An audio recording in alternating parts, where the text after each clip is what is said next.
Welcome to your reading. Oh my god, my camera is so bad. Is it really? Is my webcam? Okay, I need to get my webcam. I was gonna try my computer camera to see it because sometimes it's like okay, but right now it is not being okay at all. It's being very bad. Let's plug this one in. There we go. Um, lighting it's cool. I look very scorpionic and hairy. Um, But regardless, so yeah, welcome to your reading. I need to get the clock started. It's 2:43 here in Romania, and I waited so long to start work tonight. Okay, I've not hidden your last name. That is not good by me. Let's do that right now. Okay. So basically, what I'm saying for most readings is that I enjoy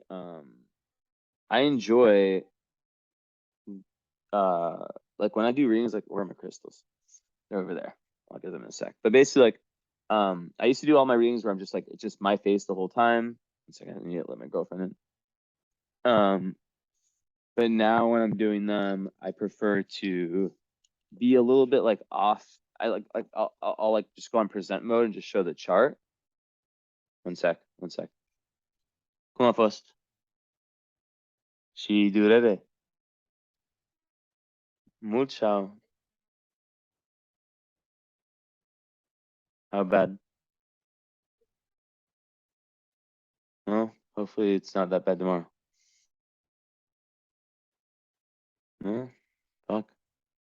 That's what happens when you fall down staircases. I hope it doesn't bruise worse. All right, I can get back to this. No, I'm sorry. Yep, Scorpio power. All right. Thank you. So yeah, basically like what I was saying is that I like to go in present mode because I like to like meditate and like be with my crystals. I like to walk around my apartment. I like to do whatever it takes to like get the best reading, and I pop in and off. I pop, like like I pop in and out like with showing my face and stuff. Usually towards the end.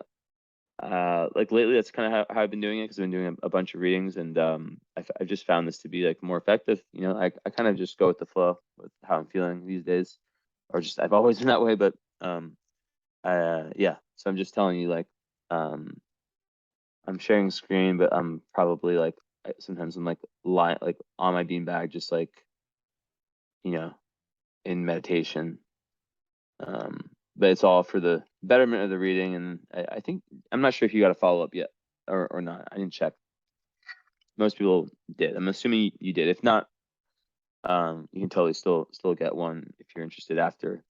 Um, we can talk about that because like usually I'll just tell you I'll tell you after. I'll tell you at the end of the reading like what kind of what most people do. But anyways, so let's get down to business. Um, basically, okay, so we got an Aries in this house. Not this house, but your house. With that, ooh, you got your midheaven on my sun. You know what that means? That this reading, who I am as a person is reflective of, who you are on like a outer life kind of career level. So there's like a connection there. Midheaven conjunct sun is very good. So that's really, really strong actually for an astrologer. Like I always like look at like really just look when I see someone's chart, like I look just for any obvious like conjunctions I might have with them. And yeah, midheaven conjunct my sun. My sun's 28 Pisces, his midheaven's 29 Pisces, but like still, it's 1 degree. And well, nearly 2 degrees, but still. The whole point is that, that means that like literally like what I'm gonna be telling you is gonna be like really having like a direct impact on your career and on your like kind of dharma and your like big picture life stuff. So that's really, really like a amazing sign. Probably one of the better signs I would say, for a client, honestly, for their midheaven to be like conjunct my moon or my sun, even like my Mars. But really, moon or sun, I think, is very strong, or like north or like south node or something like that. Even ascendant Mercury, you know. But yeah, really those ones. Anyways, enough about that. So yeah, we got an Aries who is a Cancer rising and a moon in Leo. Wow. So double fire with some water, and then we got more water. We got that retrograde Mars in Scorpio. I just last week I had a Mars retrograde. And it's very rare. It's only like I think 7 or 8% of the population have that. So yeah, fifth house, Scorpio. Okay, that's an interesting house with Pluto and the par fortune, Saturn, and Mars. Interesting. And then Venus, where you at? You are also in Aries, close to the 0 Aries point. You got that Jupiter in Cap in the 7th with Neptune, but it would be in the 6th in Placidus. So yeah, just so you know, I use full signs, but like there's times like I like to kind of like also speak on the Placidus, if that makes sense.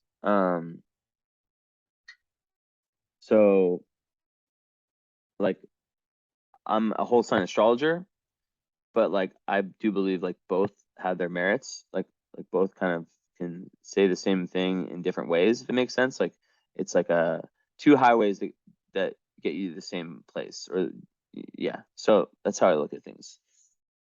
So anyways, let's kind of jump in. So okay, so the first question is the obvious question is like, okay, like what does a moon in Leo have to do with sun in Aries? Well, that's a pretty obvious one, and I'm not gonna like jump in and explain you the very obvious, like what is an Aries moon, duh, we all know that. Or excuse me, not what is an Aries sun.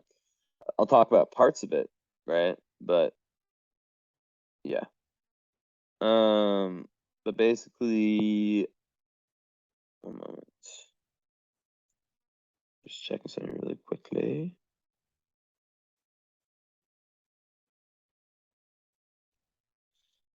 Cool. Okay, so they're both fire signs. So that's it's nice to have, it's an elemental trine because one's at 20, one's at 6 degrees. But still, it basically means like your sun and your moon, your yin and your yang, those two parts of you are pretty aligned. Like if I think if I always give like the metaphor of like if you were like a boat, right? If you as a human were like a boat, and had two captains, one was sun, one was moon, or I guess co-captains, they would be both in agreement of like what direction to take life, there's not like, so because like what can happen in people like my chart where there's like a square between the sun and the moon is that there can be like this real split personality, this real, in psychology we call it split, where there's like two parts within the self that want completely different things. And astrology does like a phenomenal job at like really explaining in words what those sometimes two or sometimes more than two parts are all about, right? But yeah, like the fire energy, of course, is very, very good. You have zero air. So I had a post yesterday about like when you're missing an element in a birth chart. So when you miss air, when you lack air, you can lack objectivity. So, doing things like I always tell people who lack air, like very, very obvious. One second, I just hold on. Hold on. I need to send one voice message. I'm so sorry. One second.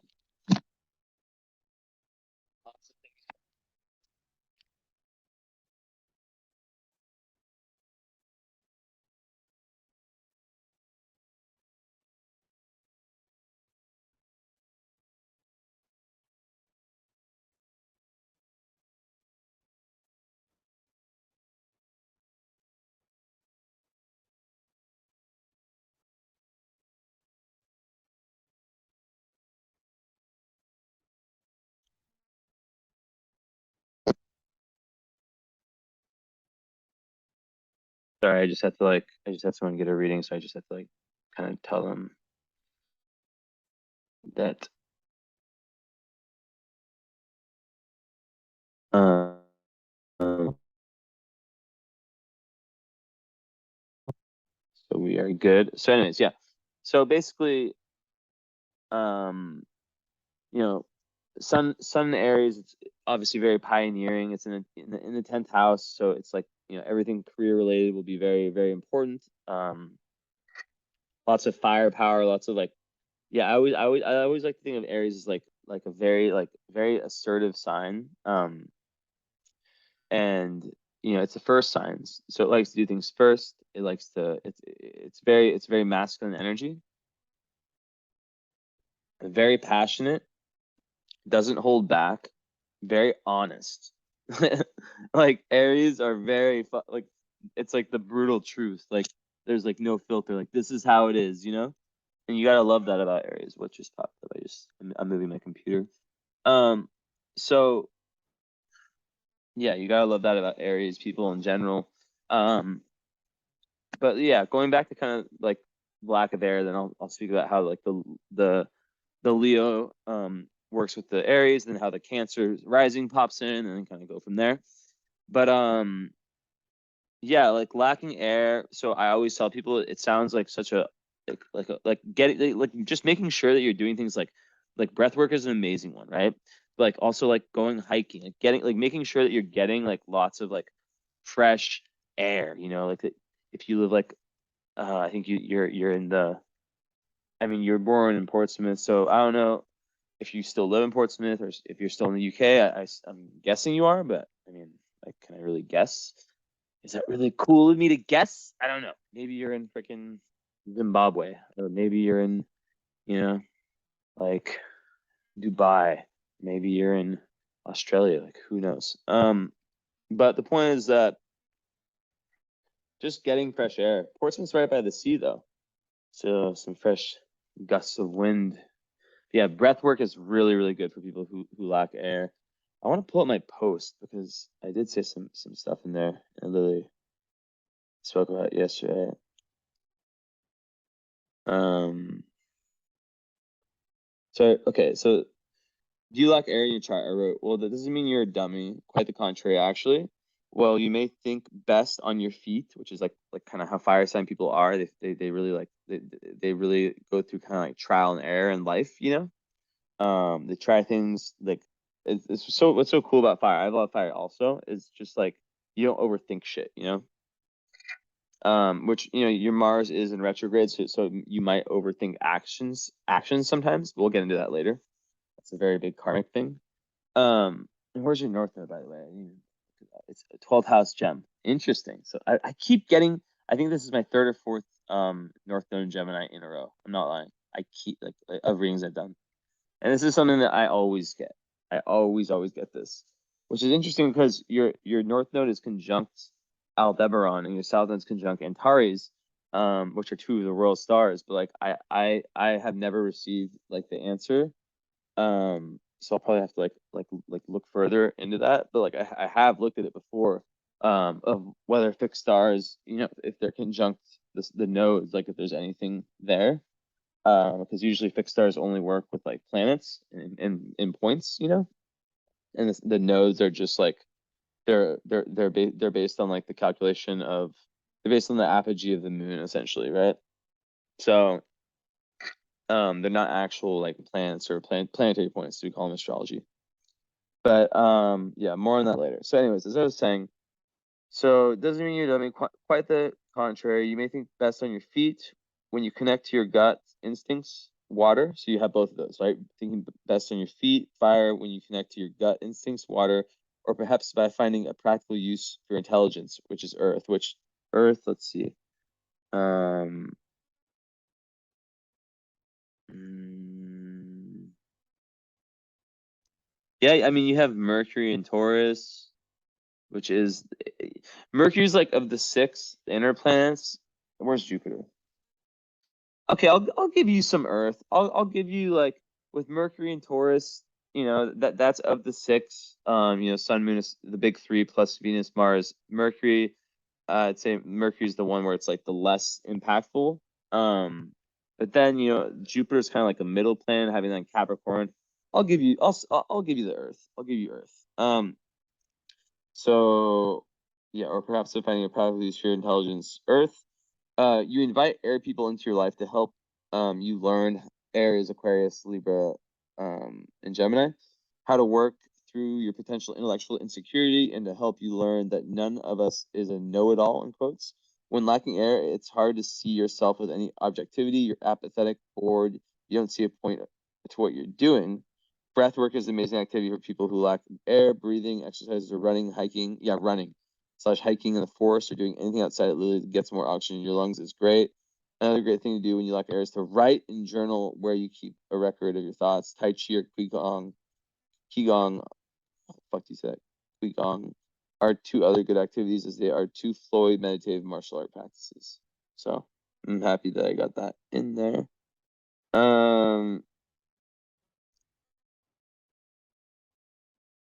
So yeah, basically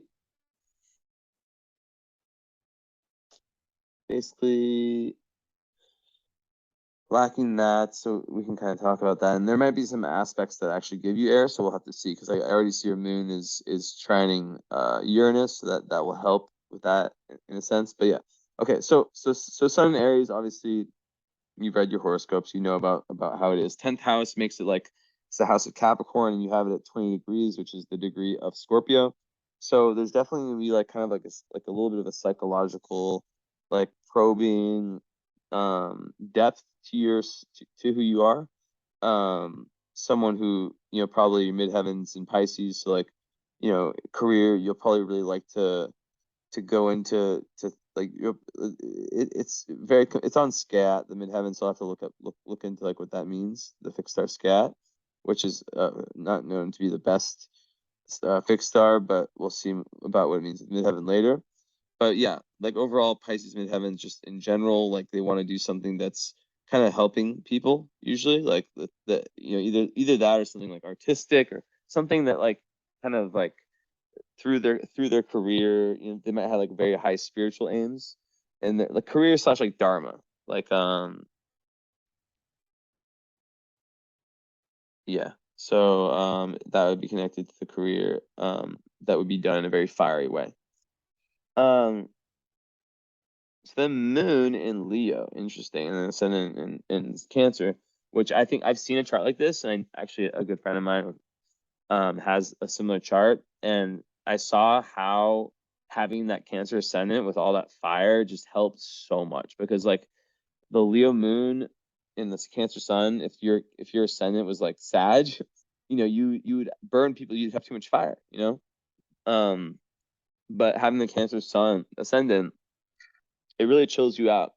It gives you a vibe because the ascendant's kind of like your personality, so it gives you like a way more mellow, like kind of outer energy. And then when people get to know you, they see that more like very very familial, like the Cancer, like that kind of fun loving side, family oriented, like nurturing side, right? That comes out as a personality. But then the moon in Leo, it speaks of kind of like an emotional need for um a lot of things, right? Because Leo has to, so like some Leo moons can, like they definitely need a lot of attention. And you have it square Pluto, which is like a very difficult aspect to have. And a lot of times that speaks to like, it's like Leo moon kids, like they require, when they're young, like lots of attention from their parents. They want, hey, look at me, look what I'm doing. They want to feel special. And in relationships, they want to feel really cared for and like seen for all, like for the special individual they are. And it's not a narcissistic thing, of course. Like Leo moons can sometimes talk too much about themselves, and they can sometimes be in that lower Leo energy. But really, the thing I love about Leo moons, my mom's Leo moon, by the way, is that they have this kind of forever young energy, because Leo at its best is about authentic self-expression and the inner child. So when you're really able to tap into that, um, when you're able to tap into that inner child, and like it's like you just kind of have this youthful energy forever, and very very fun to be around. there's like an emotional need for fun and for creativity in your life. So like with partnerships, for example, Leo moons, they definitely need someone who appreciates them, who notices the things that make them special, and like they're also very sensitive. Like Leo is a fire sign, so usually people associate sensitivity more with water, which of course it is. But Leo is so sensitive. Like trust me, like I've known some Leo moons who are just incredibly sensitive, and yeah, they can be very passionate, very very proud. But like a lot of the times, like underneath that is like, yeah, like it's just like it's someone who doesn't want to be hurt. I mean, no one wants to be hurt, but they can be hurt quite. They can. I don't want to say hurt quite easily, but they really want to be like loved. Really, they really really want to be loved and really really seen for who they truly are. They can be also quite dramatic at times. Sometimes they even have an emotional need for drama. So it's really important for Leo moons to have a creative outlet. Um, I was literally just gonna say, I know I already saw this, but I was gonna say, I wonder if Pluto's in the fifth house. Yeah. So that ties to what I was saying. Pluto in the fifth house means like a big part of your karma and like you in general and like your life is like really like fine. Like you feel like your life has this really important creative purpose to it. So it's about like really diving deep into authentic self-expression. And what that's all about is like the metaphor I like to give is that the highest energy of that placement is someone in Leo moon in general and Pluto in the fifth house is someone who creates not just for the sake of like, attention or views or this or that, but they create for the pure point of creating, just for the pure essence of getting to know themselves better, understand themselves better, and just to do it,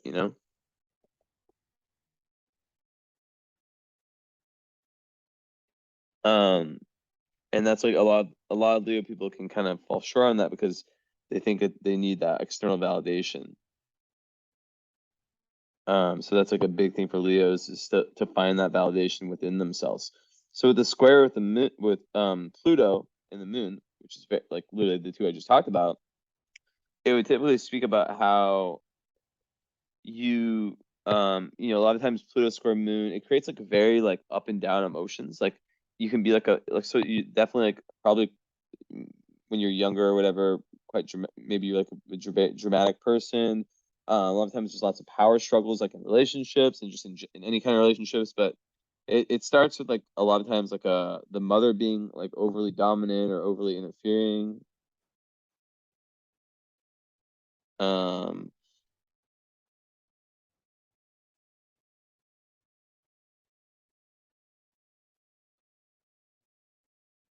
1 second, hold on, 1 moment. Okay, back to my share screen. Um, so yeah, with the Pluto and the Moon, I just think that like in general, people who have that, it's like it's very common with my clients. I've had so many of them lately. Like I literally like just like have been talking about this aspect like nonstop. It's um, it's really, really, really, really tough because you have this energy, right? Which Pluto is about like the darkness, right? It's about like the darkness and essentially when your moon is square it makes you very in touch with it, right? Um, so when you're in touch with your darkness, and you have to like kind of be exposed to it at a young age, the darker sides of kind of people and just like like I said, like the mother a lot of times is like controlling. There can even be some like trauma like related to that relationship. Is there a square with the moon and the nodes? There's not. No squares. But basically, yeah, like like it pushes one at an earlier age the most into that kind of dark night of the soul. and that's where that whole spirituality comes from, right? Is like when you're pushed into like situations that like Pluto is about like the underworld, right? And like the whole thing of the underworld is like you have to go to your own personal underworld to really truly find like the gold, like you know, like the spiritual gold, or like, you know, really like you can't experience the highs without the lows is like a, you know, easier way of saying it, but um or a more simplified version of it, but like basically like, you know, it's just like some people, they just live this like flimsy life where like nothing bad happens. But the people who are really meant to like evolve spiritually, they have aspects like this because it forces them to really mature earlier, and they really have to learn to let go and to surrender. And because like they have so many questions, like why are things the like why did this happen? Like why is it, you know, why is this the way it is? It leads them, the Pluto leads them into like deeper questioning. So like on a psychological level, this one, you know, it can speak to like when it's not integrated, having issues with jealousy, possessiveness, like coming on too strongly in relationships, having like very like swingy, like up and down emotions, you know, that like very hard to contain. And they can come, and like almost like compulsive emotions that can come from places that like they don't even understand, you know. So yeah, that's kind of that. There's more to say about that, but like I guess like the main thing is like the question I always ask people with that is like, you know, what's your relationship with power? Like what's your relationship with compromise, you know? Because sometimes when people have that, they in some way they felt powerless when they were younger, and it turns out to be like a projection later on, where they project that sense of powerlessness onto trying to be like extremely dominant, always being in control, and also like because it's related to the mother. It, and with so many of my clients, I say this, and I really do believe this, is that I think that a lot of the clients I have are very special people who are the ones who are like meant to break generational curses in their family. And when I see this, it makes me think that maybe there's like some cycle or some trend that's kind of been happening in the bloodline, you know, like passed down generation, and you'll be able to identify kind of what that is. It could be, you know, a number of different things, but with Pluto, it's usually quite dark. It doesn't have to be like so traumatic, but like, you know, it could be like just like a Leo moon, like wanting a lot of attention as a kid and not receiving it, or having a mother who was too, you know, like wouldn't let go, and too like too controlling of you, you know, and not kind of giving you enough freedom to really explore yourself creatively and explore and really open up yourself in that way. So it's a big one. And it's all, you know, Pluto's like Scorpio, so it's like it does also give like kind of a scorpionic kind of touch to the chart, which I already saw before with the sun at the Scorpio, you know, the second Scorpio degree. So yeah. And you know, then after that, you know, there's so much going on in Scorpio. I mean, or in that fifth house in Scorpio, right? Because like your chart ruler is the moon, which is Leo, so it's in the second house. It would be the first house in Placidus, which you'd probably, you know, the first house, moon and Leo, is someone who can just like, who is really, it's like so important for them to express their raw emotions, like, you know, as being a very, very big part of the personality. But in whole signs, you know, because your ascendant's in a different sign, it's in the second house, and that makes it so like there's a really more of an emotional need for like, it kind of relates more to what I was saying before, like an emotional need for this kind of like internal security, right? This emotional need for this in like this, like it's like I always call them like internal resources, right? Where you're not, because like second house moon, second house sun, like there's also like it relates to money too, like you know, just resources in general. But overall, I think that yeah, I think it big time is like about like learning how to find resources within yourself. Like I always talk about meditation because it's just such a powerful one. But yeah, learning how to find resources within yourself that can kind of help you in times of need, and finding value systems that you can attach yourself to.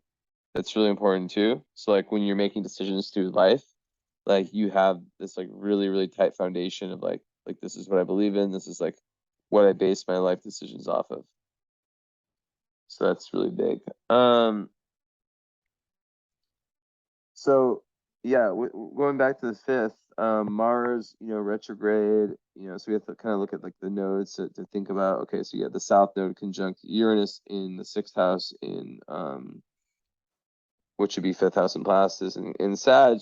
So it makes me think that past lives you've been someone who's been very like philosophical, very, very adventurous, but very in the real world, very like although it is conjunct Uranus. So that's very interesting. Let me think about that for a second. In Plastus, that would make more sense.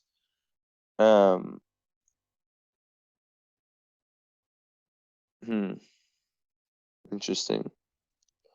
Yeah, well, I would say like Virgo and Sag combining, it's like it's an odd pairing. They square each other, because like on one it's like on one end being like a past life tendency being very philosophical, very maybe even very religious, but then the Uranus being there is Aquarius, and that's like the great liberator. So that's kind of saying that you're probably someone who was very like different. Like it gives me like witch, like mystic, past life mystic vibes, But then the fact that it's in the sixth, it's like it kind of makes me go away from that mystic part, because it's like I don't know, maybe it's like someone who just like I don't know, like Anthony Bourdain type vibes. I don't know, just like not necessarily mystical, but very like connected to different philosophies, different cultures, different ways of thinking and living, and being like a very adventurous spirit. Like the Southland Sage is definitely someone who has that adventure like embedded in them, and they just that's just kind of how they are, they have that. So the fact that the Mars is retrograde, when you have a retrograde planet, what it means is that there's either like an under usage or an over usage of that energy in a past life, and that in this life it's meant to be like the action oriented part of yourself, which is Mars and Scorpio, which is such a dynamic part, is more introverted, right? So there can be like a very past oriented orientation towards the past, even though like fire, sun and moon, like your sun, your moon are very like very present. Like fire is very present oriented. Like that Mars and Scorpio part would be a part of you that would like make you like really like rethink a lot of events, and kind of sometimes like not like overanalyze. That's more Mercury retrograde, but like yeah, like maybe overanalyze, like over. It can be over analytical in terms of like actions, but just like yeah, there's really this energy of either having overacted or underacted in respect to like something very important to your karma in a past life, or in past life tendency, the past life karma that you're working through in this life. So when I see the South Node in Sag, I think that's probably overacted. And that Uranus is there, you're probably a very kind of eccentric person, um, like did things your own way, right? Very, very, very, very freedom seeking person, soul who does things their own way, but maybe there's a need to kind of like be more I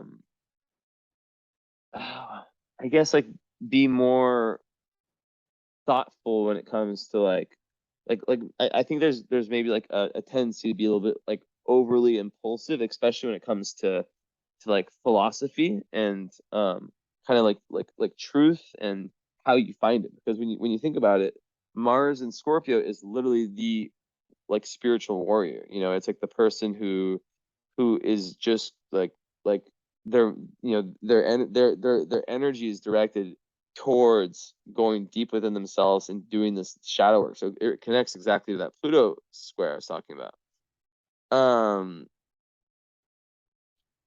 and it's in the 5th house of creativity, so it speaks more to that whole creative process thing, right?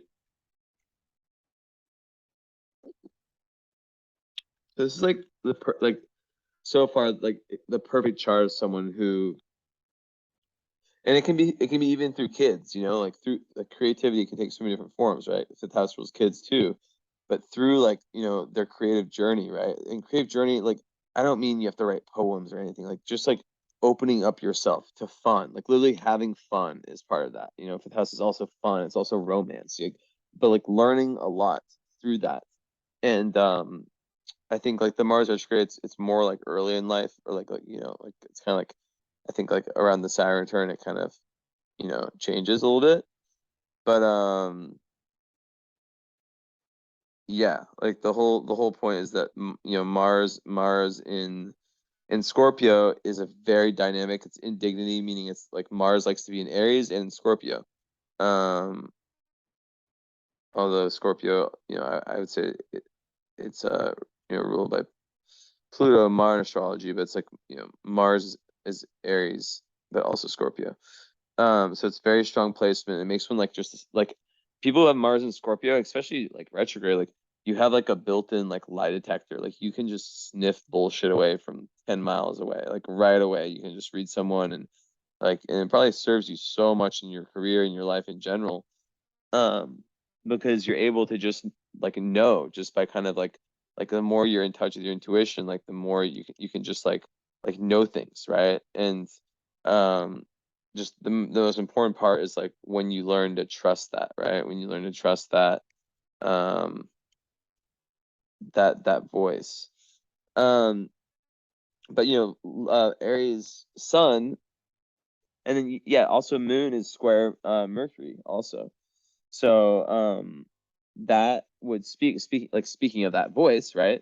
With that Mercury in Taurus, the only Earth inner planet, which is opposite. So yeah, you have a T square with a opposition of if you see here, this Mercury with my cursor is opposite Pluto, and they're both squaring the moon. So it shoots out into Aquarius, 8th house.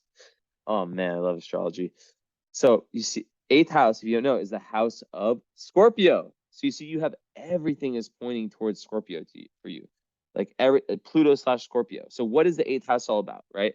How does so? And before I get into that, like let's talk a little bit about like, okay, what is for Mercury, the planet of your mind, of your intellect, of how you communicate, right? It's in Taurus, which is usually 11th house. It's usually more of like a logical mind. Take steps to kind of like they want things to be proven a lot of times, and they have like kind of a more logical but very consistent approach to their communication and to their way of being.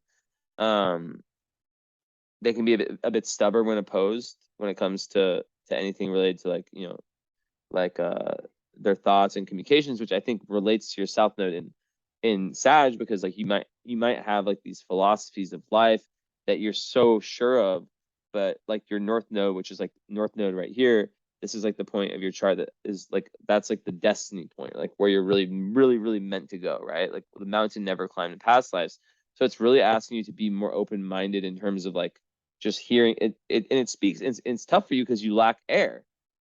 I've seen this chart recently, like a chart like this, where it's like the person has their North Node in an element that they have no planets in. So it's really asking you to like do all those things I talked about earlier with the air stuff, with the lack of air, to really like, but also to really really like hear out other people, right? It's like the data collector.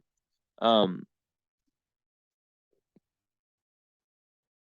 Now it would be in the 11th house in Placidus, but it's in the 12th house in whole signs. Um, so like in Placidus, it would be more about like friends and just like the need to like connect with tons of different people, stuff like that. Um, and just be more social and be more about the collective. And either way, it's kind of like that. Just the one, this version is more about like the whole sign is more about like being connected to like the collective unconscious and going deeper into your spirituality and really, really healing karma, like potentially like family karma, you know, like cleaning out the karmic closet. And also it could relate to like learning how to speak the unspoken, like put things that are like impossible to put into words. Gemini rules words. So like writing about, like, let's say you have like a very spiritual, like let's say you're like psychic, or like you have like some spiritual talent, like, or you know, when you want to be an astrologer or someone that works in some type of field like that. And I know you probably have your career already, but I'm just saying, I don't know anything about you. um Purposely, right? I make sure I don't remember anything about any of the clients who are doing charts as much as I can, which is why I like the wait list and the gap between readings is nice, because by that time I've forgotten every, you know, talk, and I've had like many different people's charts have done, and people have talked to, and people have got readings in between then. So yeah, like overall there's definitely like a big need to kind of, for you in this lifetime, it's really about diving deep into your kind of shadow, like, and you're being pushed by the family you're in, and just your overall karmic situation to be like that. So and that's shown in many places. So as I was saying, so Moon square Neptune, that it creates kind of like a like difficulty when it comes to, and I'll put my face for a little bit.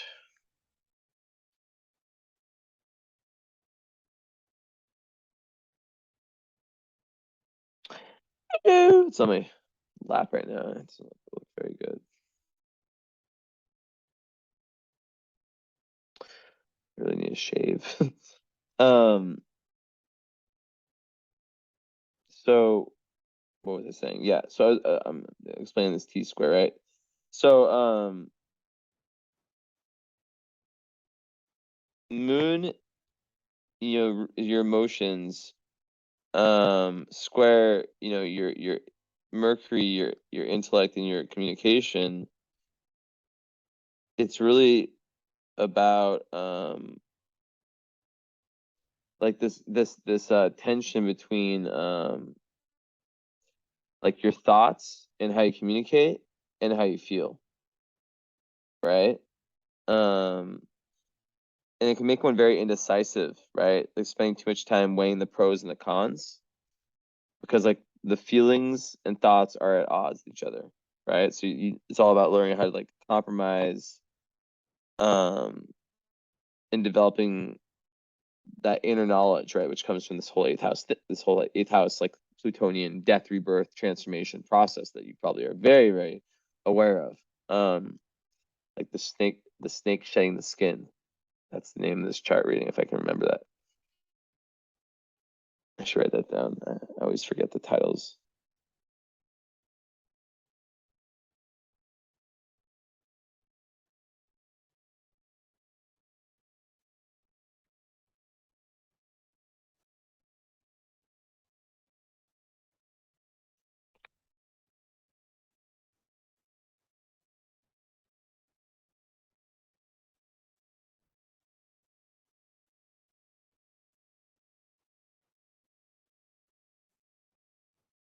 But yeah, basically, and then when we have, let me get this somewhere more. Okay, let's put it here. I like doing readings in this beanbag. It's just so comfortable. Does that look all right? Yeah, it's fine. So then, okay, so then with Mercury square Pluto, now we have something that's very dynamic, right? Because like that makes it so people who have that aspect, um, they tend to have like lots of like very heated confrontations, right? And yeah, like they can have like lots of like very, like they can be very controversial in the way they speak, and meet like their darkness, like their also their thoughts, like 'cause opposition usually like refers more to like you know, the I mean everything's an energy within you, but oppositions are more about like they're more externalized, right? So with this one, it's like there can be a tendency to like become very obsessed with your own ideas, um, and being like relentless on like how you like push those onto other people, which goes totally with the South Node in Sag. But more than that, I want to pull something up really quick.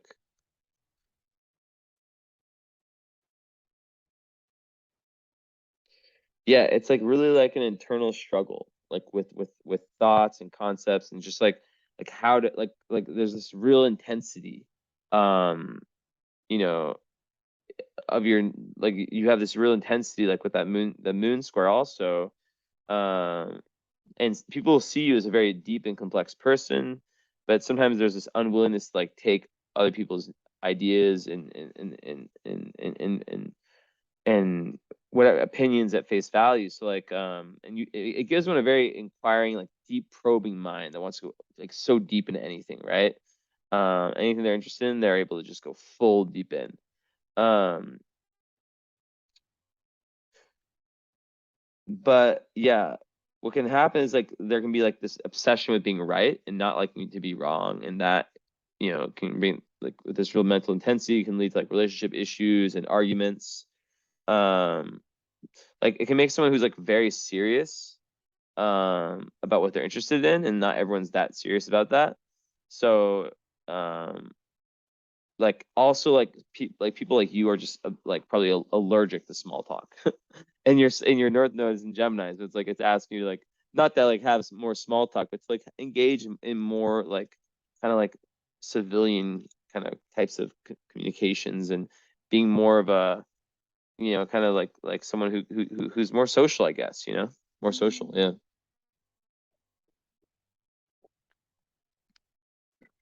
that's gonna be more social, but also more spiritual. So it's like a really interesting mix of the two. Um,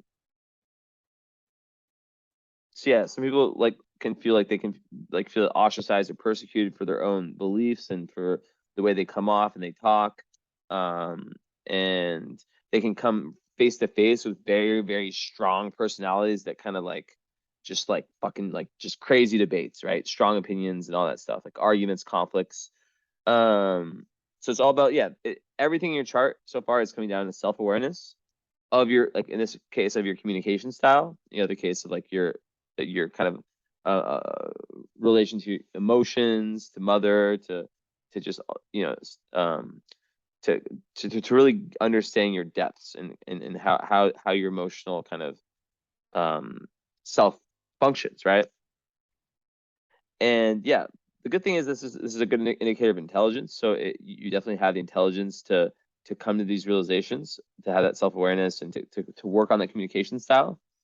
But and the best part of it is that you have this really powerful ability to really transform. The whole point is that you're transforming your style of communication. In the case of the moon, your style of relating to other people and relating to yourself and to your own emotions, which can make you have like these very, very close relationships that are super, super deep and super life changing. So okay, now I'll go back to sharing because I want to just show like the visual here. Um, so you see, okay, a T square is like a bow and arrow. Well, you just saw the 333. So the apex is the moon, so it's the emotion. So it's like, okay, how does it get healed? Well, guess what? Synchronicity again. It shoots out into the eighth house, the opposite part, which is here, 6 Aquarius, which is ironically my Mars. And basically what that means is that area in your chart, that house, is where integration happens. So when you have Aquarius ruled eighth house, but just eighth house in general is the house of death, rebirth, and transformation. So it's where things come, where old parts of you that are not no longer serving you come to die. And there's so much surrender that's needed in your chart. Um, so it's really, really important. Um, Really, 1 second.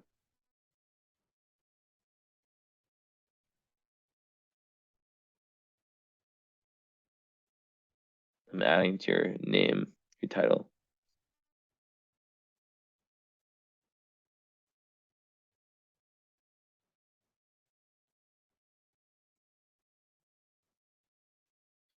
Okay.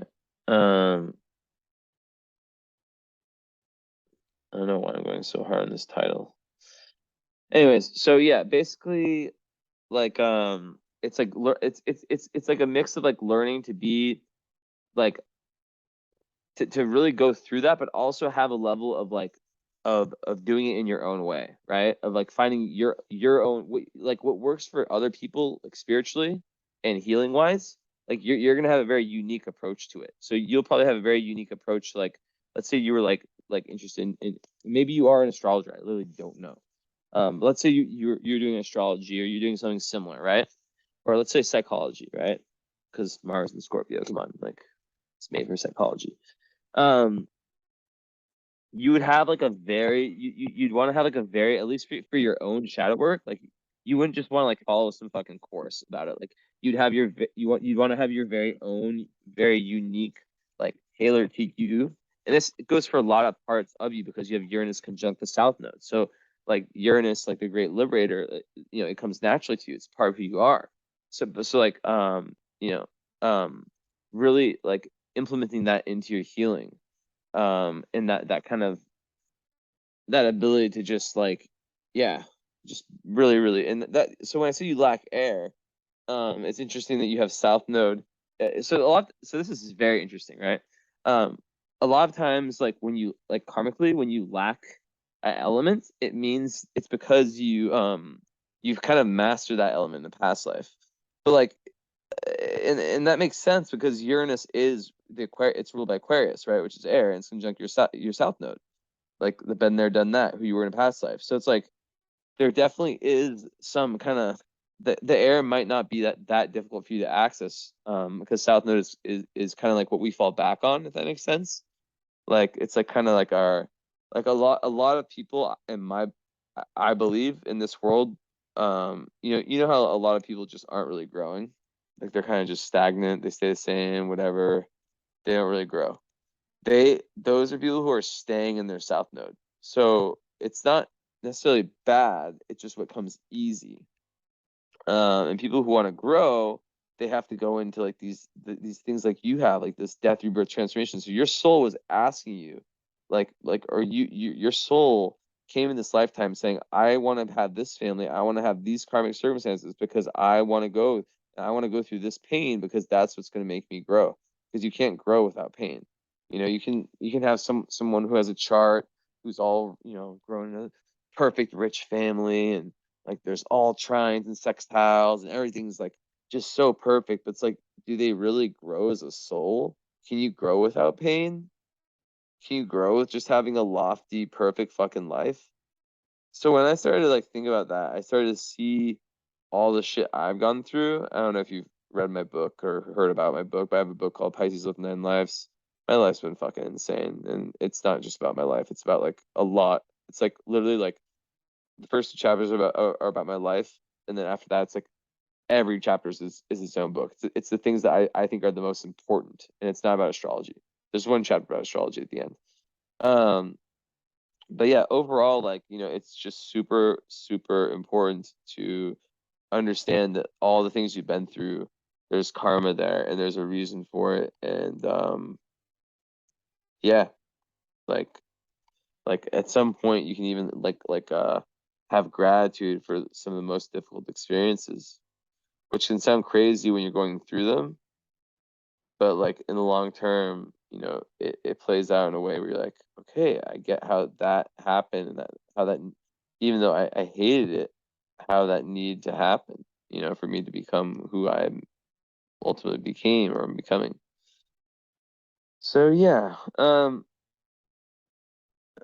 eighth house, T square. So besides that, then like I talked about, like, moon ruling your charts makes your emotions very important. Your emotions, like, are very telling. Like, you should once you really integrate, and that's the thing with the square Pluto, like once that's integrated, you're someone who has like this very powerful ability to, especially being a Cancer rising, to kind of let your emotions out and let your emotions play like a very large role in your like outer personality, like in your everyday life. And like yeah, moon ruled chart also, you really have to follow lunar cycles. It's important because you know you know you'll be very affected by them. So because you know Cancer is ruled by the moon, so have that in mind. And yeah, besides that, you know what else? Mars, you know, obviously Mars in Scorpio is very very sexual. Fifth house is going to make it even more sexual, so that's a big need. Mars is opposite Chiron, so you know there could be some pain related to that sexuality, and also like self-esteem issues are a big potential. You know, 29-degree Chiron, you know, you're looking at someone who is trying to kind of move forward in their healing journey, karmic healing journey, and kind of get past the lessons of Chiron and Taurus, which is very much about, you know, a crisis of values, not trusting your, so like learning to trust your body, learning to love your body, um, all these kinds of things, right? And you know, also in the 11th house, it's related to groups of people and how there can, you know, have been pain and you know, within friend groups or within associations and stuff, and you know, large groups of people, there can be some trauma, maybe not trauma, but like definitely like deep pain, right? So um the fact that it's opposite your Mars is very interesting because Mars opposite Chiron, it would speak about how there's some level of insecurity in regards to you feeling like you can really unleash that. I don't. Monster's a bad connotation. That beast of a fucking Scorpio Mars, that psychological analyzer, that I want to get to the bottom of everything. Spiritual warrior that never gives up, that wants to, you know, just like really like a fearless, psychologically fearless individual, right? That's what I think about that placement. Um, so yeah, like unleashing that Mars is very important. Now, what's interesting also is that Saturn, the planet that inhibits, is also in that same house. So you have Mars and Saturn in the fifth house. So on one hand, in Pluto, so you have three malefics in the fifth in Scorpio. So they're like, you're in one hand, like you're really really trying to get very spiritual, or you're really really trying to like move to this new kind of more creative ground and space and life, and you know, it's a lifelong thing. But then you have these malefics in there that are kind of like making it more difficult, right? um so with Saturn in the fifth, that's like the ultimate, like some people call it like the no fun aspect, right? um but like you do have other planets there too, obviously, right? But like it can kind of give one like a very serious approach. Like Saturn in the fifth is a person like at the party who just like sits in the corner and just like can't let go and is just like too serious, you know. Of course, Mars being there, you know, you probably have like a pretty serious and intense approach to fun. But what's really great about it is that when it's integrated, whenever I see like fifth houses or sixth houses like this, um, or excuse me, fifth houses more that have like more serious planets in them. Like for me, for example, I have in my Placidus, at least I have you know, my moon's in the fifth house, and whatever, because basically in my Placidus I have Saturn in the fifth house also, in Placidus, right? And Uranus and Neptune. But I always took it, and it's in Capricorn, very serious sign. So just like Scorpio, they're similar in ways, right? They're both very serious. They don't fuck around. They're here to really do shit, you know. But I always think of people who have that as people who can truly turn the things that they do for fun into work, especially since like, you know, the rule, like both rulers of your fifth house, which is Scorpio, is ruled by, you know, Pluto and Mars. They're both in the fifth house itself. So it just consolidates that energy even further. And they're all, they're all retrograde. So it's like there's definitely like a big past orientation, a big feeling of like of kind of redoing, of really like it's almost like a karmic like a retry, right? Of something that wasn't able to be integrated in a past life for whatever reason, and the clues we get to that reason are, due to maybe like dogmatic thinking patterns, being like being on like, Uranus can also be a trauma signature. So it can also be someone who is like ostracized and wasn't able to, you know, who had like beliefs and they were so kind of like, separated from other people that it kind of messed them up. So that's, something to consider. And then we have lots of 29 degree. So I see, I'm not really gonna speak on that because Virgo 29 I see. I mean, I would just think that would relate to family, maybe more of like a kind of like a mercurial kind of energy in the family, like very communicative, very mental, maybe more in the mental realm than like the emotional or the spiritual realm. And 29 degrees is a tough energy. So there's, definitely some like kind of like completion, which goes with what I was saying about healing family trauma, like some level of completion as it relates to your ancestors and your family in general, karmic completion. So yeah. And then aside from that, you have your Venus in Aries also. And I'm just looking, let's see. And your sun is on a, okay, let me just double check this. So there's nothing there.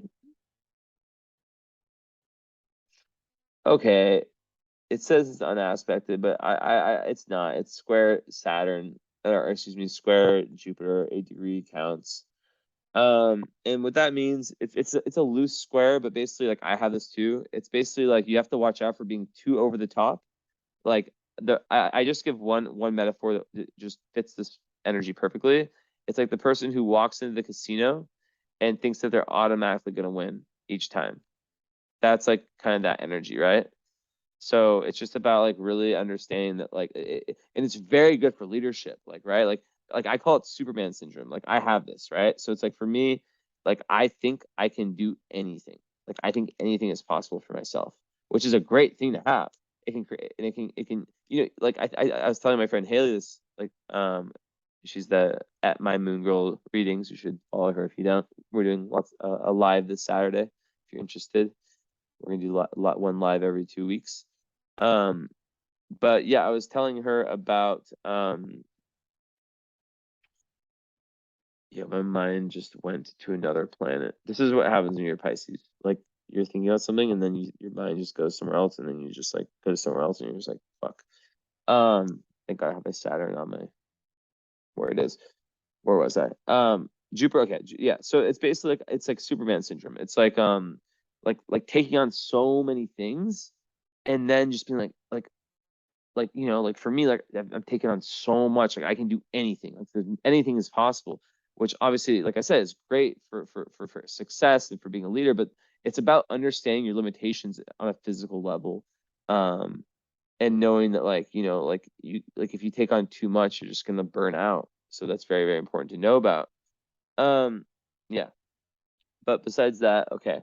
And all right. So yeah, your Mercury trine Jupiter, that's a nice one because it definitely helps with like kind of having like a very like it's very, very good for like philosophy and for kind of having a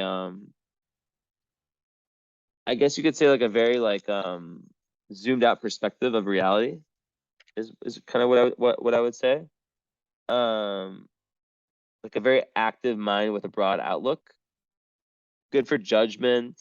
Also really good sense of humor, Mercury and Jupiter together.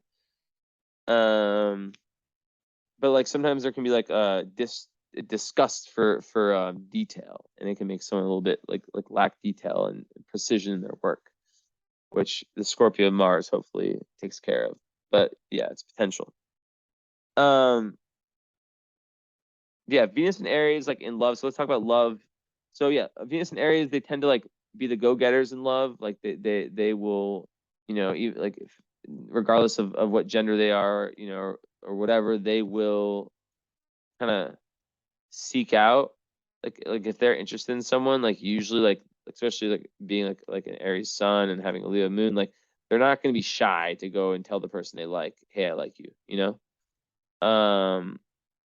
and although it can lack some tact in the sense that like it can be a little bit overbearing in that respect, because Venus likes to be smooth and feminine, and there's nothing more masculine than Aries, right? So um and it can also kind of add some combativity to the planet of love, and like kind of add some fierceness into that area of life. But you'll really also, you have to watch out for spending too much. Being a spendthrift is common with that, and overall, it does have a nice trine with Mars, so that's like very good for like passion, romance, expressing warmth and affection, very enthusiastic. Um, and then what else? But yeah, then the big one is a square with Neptune. Ooh, shit. So yeah, so you are Aries Venus, but you have the ultimate Pisces energy there, right? So what I mean by that is Neptune is the planet of deception. It's also the planet of high spirituality, and it's on your seventh house cusp, like in the whole signs. So basically, in either way, I'll describe both. So I'll start by just talking about Neptune's seventh house. Basically, like there's many things you have, like there can be a lack of boundaries in love. That's one. Two, there can be rose-colored glasses syndrome, where you see the potential, not the reality. Let me get some water real quick.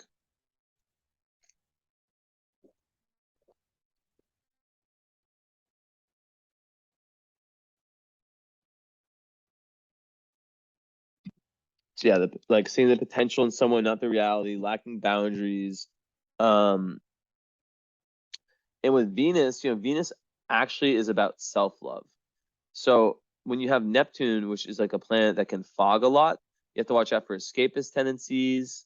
But also it can really fog your own vision of your own self and what you value in yourself, which can make you go after relationships that aren't necessarily good for you. So it's only once you learn to like really like value yourself and that authentic version, like I talked about from the start of this reading, that you really start to see improvements in love. And it's important, like when you have that, to like kind of double check with like people, like your friends, or like if you have a therapist or whoever, like take things slow in love. Take things slow, slow, slow. Because there can be lots of disappointments in love. There can be like victimization in relationships. Um, and then also like just with like lots of like difficulty making decisions when it relates to lots of things, but especially love. And with finances, you really got to watch out, because you have to watch out for being like frauded by people. um but like overall, Venus and Neptune in any kind of aspect is super creative. um Super super creative, right?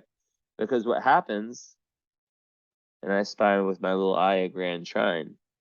Moon, is that true? Moon, Venus, and Uranus. Wow. Talk about that in a sec. Very nice. In Earth houses. Um, that's even more. That's speaking more to this. Okay, now we're on creativity. Like, and I'll go back to love. That's insane to have that kind of grand trine. Like, you're an ultra creative person, 1,000%. So yeah, it's very important for you to tap into that. And even if it's just like having a book of poetry, or whatever it is, like it doesn't really matter exactly what. It's just that you're doing it. So yeah, going back to what I was saying, so yeah, like having that clear, like there can be lots of like fogginess around like you seeing yourself clearly, so it's very important to kind of like unfog yourself. And that can be best done through the whole eighth house. Like it all goes back to the Scorpio Pluto eighth house, death, rebirth, transformation, like letting go, surrender, healing, all that stuff. It's a healing chart, healing lifetime. Um,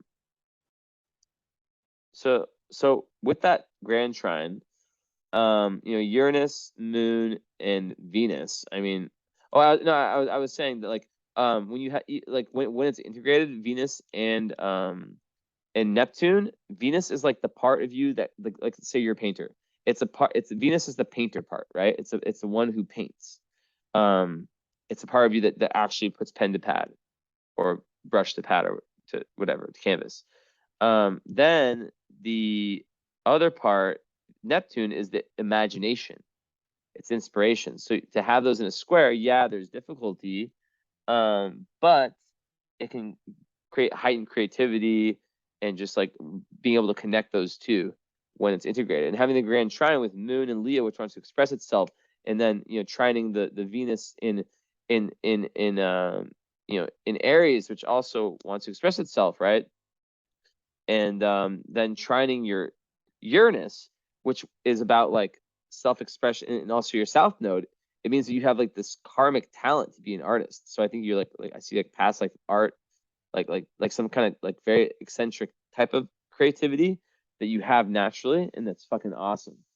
So you have this like yeah, for sure these talents you've carried over, and also in Placidus, all the South Node, all that the axis would be in the 5th, 11th, which would speak more to like maybe you having been like the kind of lonely artist in past lives, and how in this life there's like a need for you to like dive more into even with your Mercury in the 11th house and whole signs, like being more social, putting yourself into more groups and into more and putting yourself out there more, right?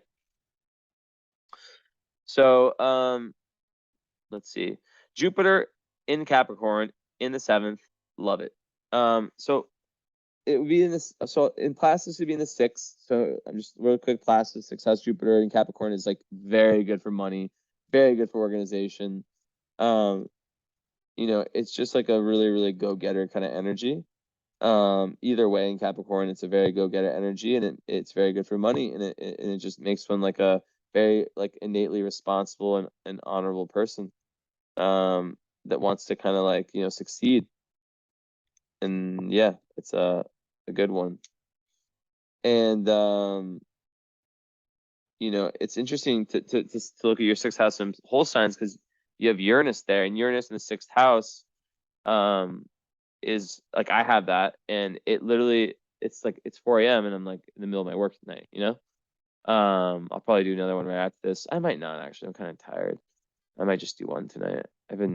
I rarely just do one, but I might just do yours and call it quits. Play some video games, watch some YouTube, eat some food, go to sleep. Yeah, you really care about that, I know so much. Should I keep talking for the next 30 minutes about like my life? I'm just joking. But yeah, like Uranus in the 6th house, it can create like very like strange habits, like the ones I have of like I eat once a day, or like, and they can change a lot too, and also like health can change a lot. So you have to like really monitor your health and make sure that you're um like consistent. And you find that you lean into you don't have that much earth, so that you have some kind of consistent energy of something you're doing that's like for me it's running. It could be meditating, it could be anything that's keeping you in balance. So okay, back to Jupiter. Not done there. So you have Neptune and Jupiter in the 7th and whole sign. So the Neptune, it can create lack of boundaries. You really have to like be firm with your boundaries and relationships. You have to take time, because you might like the pink cloud phase can happen. You might think like, oh my god, I'm gonna marry this person, and then it goes away. And you're like, fuck, like the universe fooled me. Like I thought this person was the one, and they're not. Fuck. And that's literally what happens. So there's a big need to kind of, you know, be grounded in that area of life. So aside from that, aside from that,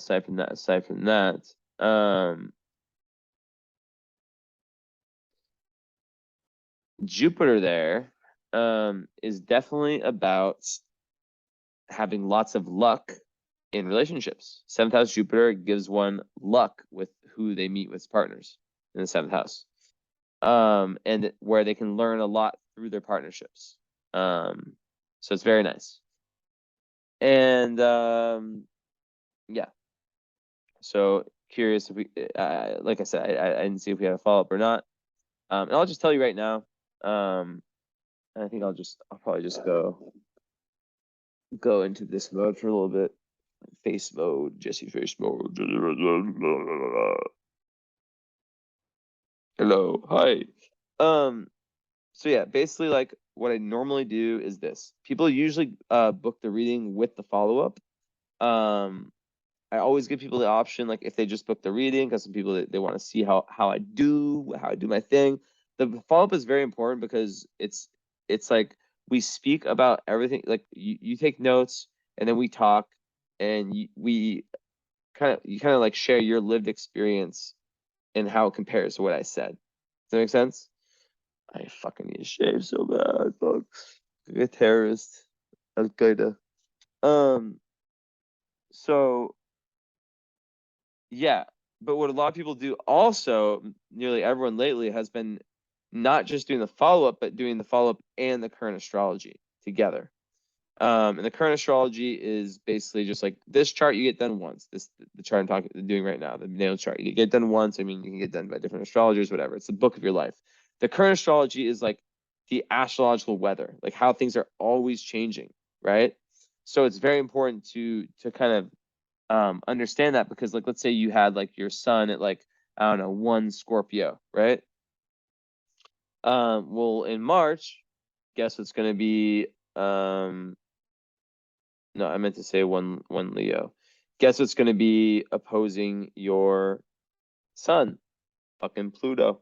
And it's already coming up. So I always encourage people to do those once a year, but at least, of course, finances for everyone's different, but like if possible, and if you feel called to to do it like at the same time, because like when I do the follow-up, your chart, it's like the first hour is a follow-up, and then the next 2 is the current astrology. So the follow-up is usually 150, the current astrology is usually 250. I think it's a little bit more now. But oh my god, my cat, look, she got me her toy. She wants to play fetch. She ran away. So I'm happy to do it for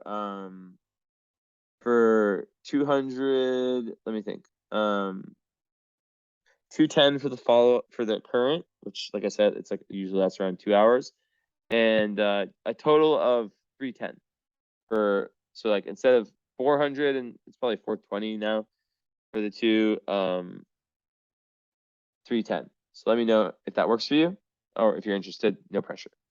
So back to what I was talking about. We went over that. So yeah, it's like you're really trying to see life, like life and yourself as part of a greater whole, right? That's like the whole thing with this like 12th house North Node, and also like mind over matter and transforming like yourself in a spiritual way. It's like that's kind of like the overall thing. But then also like the Gemini North Node, like I said, it's about learning how to see things from other people's point of view, and to become like to improve in the art of communication, which with the Pluto opposite Mercury is huge, because there can be like a tendency for like restlessness and feeling scattered.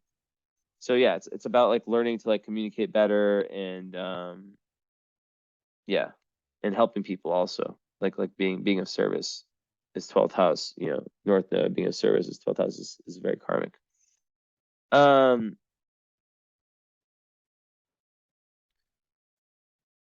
Yeah, like Chiron 11th house, also you can maybe be involved in a group of healers or teachers. And you might experience pain within groups, like I said before. And I already talked about like how like oh yeah, I didn't say about Chiron Taurus. Sometimes people who have that, they make up for like that that crisis of values by like trying to overcompensate with money, which I always talk about with the sun, the moon, the second house. You have to watch out for that. It's all about finding it within, trusting your body, not like feel like some people with this, they don't feel beautiful. So it's like really learning to rely on your own body, your own like feeling in your body as your intuition, and it's very lots of healers have this Taurus Chiron that I've seen. Lots of yoga people have it, I feel like. Okay, so Black Moon Lilith or Midheaven, yeah, okay. Black Moon Lilith in Pisces. Basically, Black Moon Lilith is the part of your chart that speaks about like kind of the darker side of personality that doesn't necessarily come out only when you're at your lowest vibe. And here it's kind of saying how like escapism might be your issue, and over being like overly dogmatic. Those two things. And not being willing to kind of hear other people's point of view, but then also like a tendency towards like living in an imaginary world and not facing reality. That can also be like emotional manipulation, and like using like your high emotional IQ to kind of like make people feel bad for you, or just things like that to like win people over in certain situations. All right, let's see what's going on start. Okay, and also Juno is kind of like the asteroid that rules your ideal marriage partner. So for you, for love, like it's really like the need for that moon, someone who understands the ebbs and flows that you have, someone who's also really like down to dive deep into their own kind of death, rebirth, transformation, their own kind of Pluto journey, or at least who can support you and be a rock through your own, and then who you feel seen by. But then Juno, and of course, like with the Venus and Aries, who you can have fun with, maybe even like a healthy competitive energy, maybe in 10th house, something you might meet your lover through your career. Yeah, very possible that you work with your lover. Who knows? And also, 10th house Venus is very good for career and finding like a very harmonious workplace and really enjoying that part of life.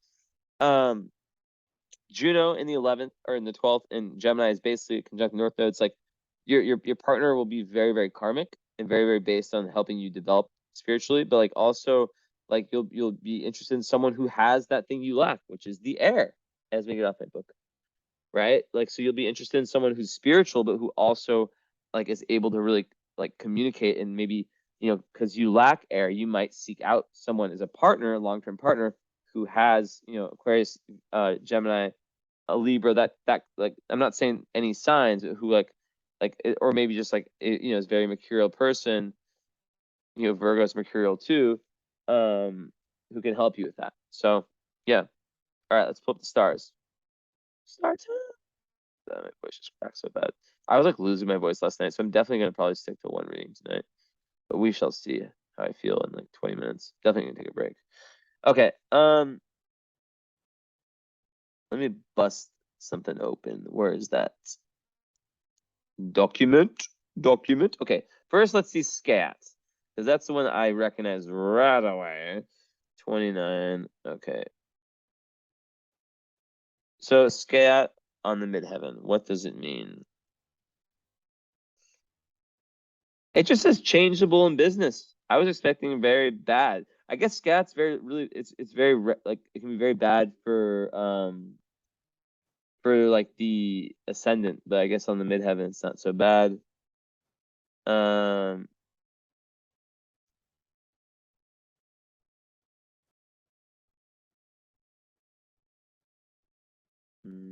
Let me see if I find something. Yeah, so it's a tough one, but I guess the midheaven scat, it's because like a lot of times like scat is about like suicide, misfortune, drowning, like just unpredictable nature. But like the fact that it's on your midheaven, it can, yeah, like I said, just make you changeable within your profession, stuff of that nature. Yo, why is this not loading? This is crazy.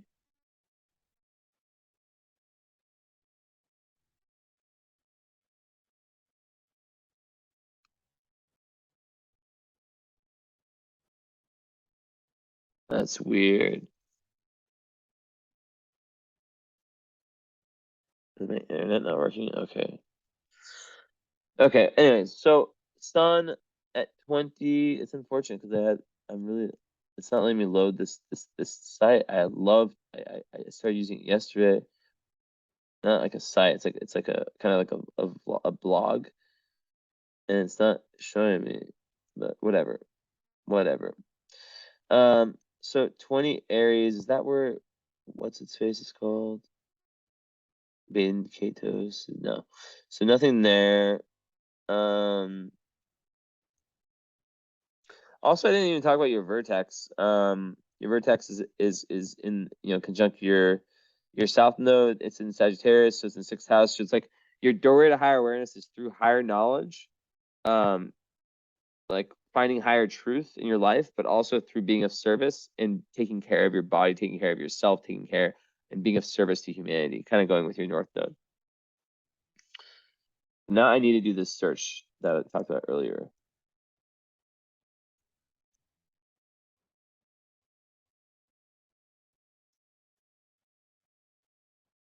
North node conjunct fixed stars. Let's see.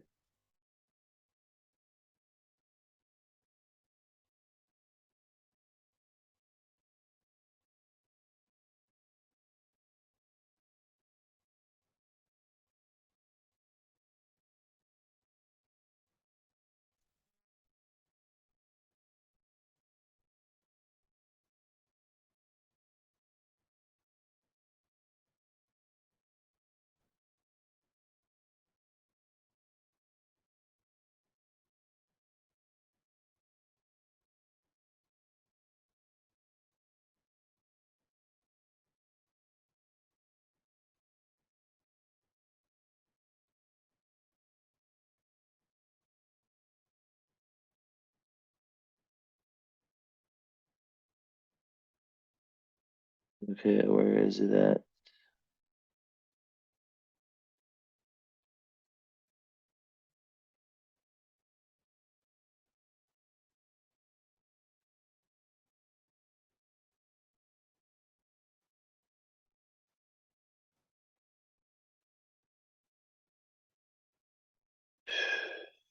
Okay, let me just see this. If they're talking about it here. Because if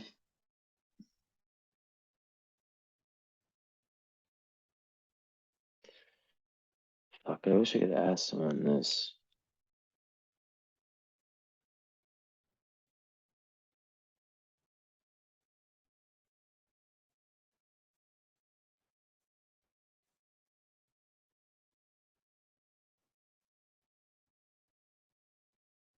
Okay.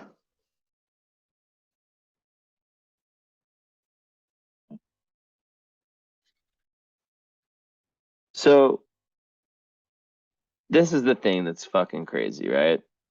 Is that you have your south node conjunct Antares, which is the militant. It's like a royal star. So like you could have karma as like a fucking high up person.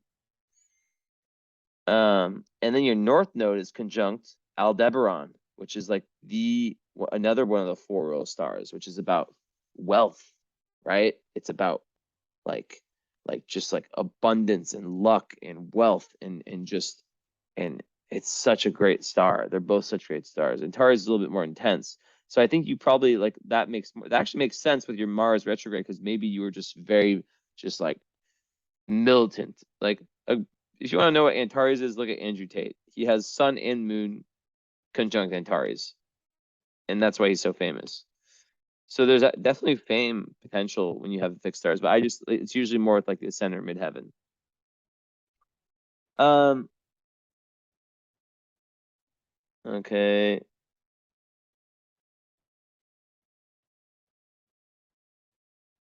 I'm seeing all kinds of things that I had never seen before.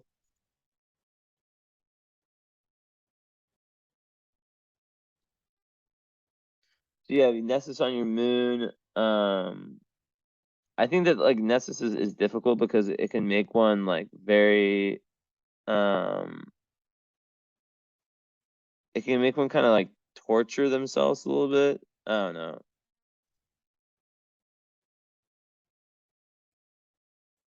So like it can make one like emotionally abusive and very sneaky.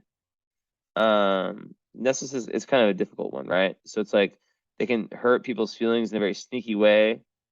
Like kind of like snark comments. Usually, once again, it could speak about like having a mother who's extremely emotionally or physically abusive, where they to the point where they're scared of their mother. There could also be, I don't want to say it out loud, but like sexual trauma. Um, that's not for sure thing. Yeah, and it just goes further to show that intense emotional life with the moon square Pluto, which you already have. And it can make one very, very vengeful. You don't want. I didn't say this earlier, but Mars in Scorpio is the last person you want as your enemy. So you are the last person someone wants as your enemy because they can go to great lengths to kind of like get revenge if people wrong them until they reach that higher understanding. Um. Okay. Let's see anything else.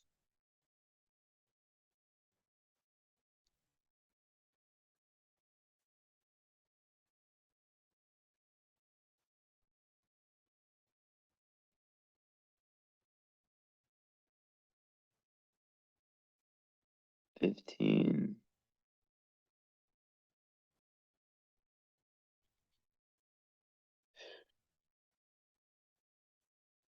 Close enough. 1222.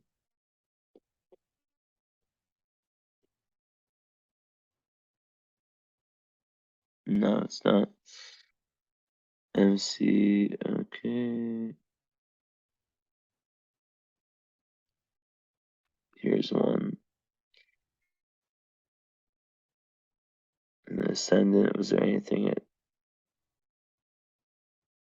25? 25. Cancer. And yeah. Okay.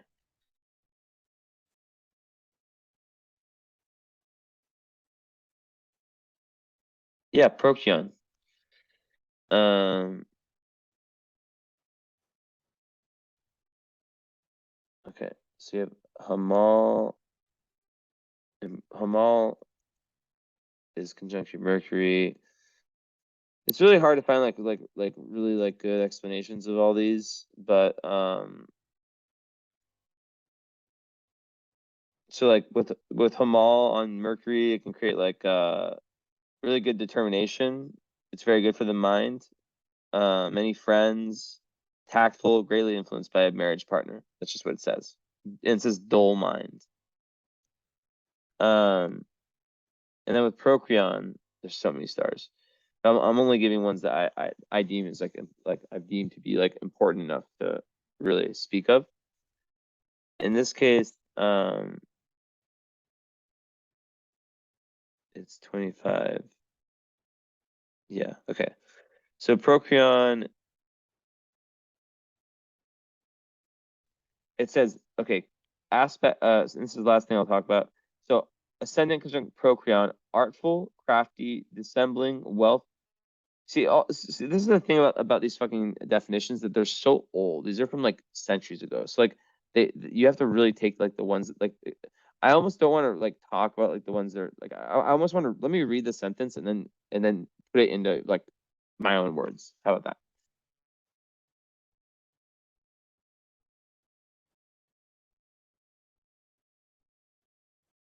Okay, it's too much. Let me see Procreon.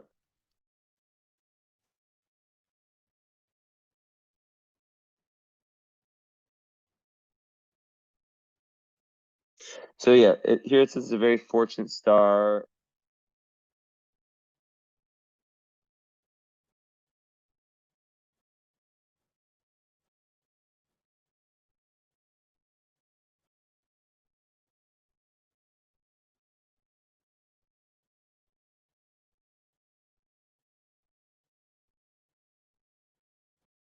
Oh, nice. Okay. So this is, yeah, if rising, artful, crafty, dissembling, lust, dissipation, waste, and ruin. This is exactly what the other one said. Military preferment, quarrels, loss in trade, or by servants. So I don't fucking know. But then the other one's like saying how good it is for friends and occult interests.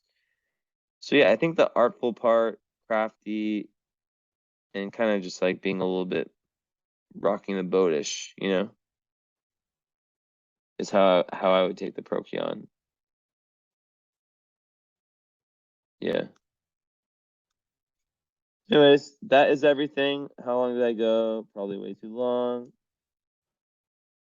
No, 135, kind of normal. So thank you. I probably should have had better lighting today. Is my brightness just on really low? No. I appreciate it, and I look forward to hearing back from you. Hopefully, we can get one of those other readings going. If not, it's been a pleasure, and ciao, ciao, ciao.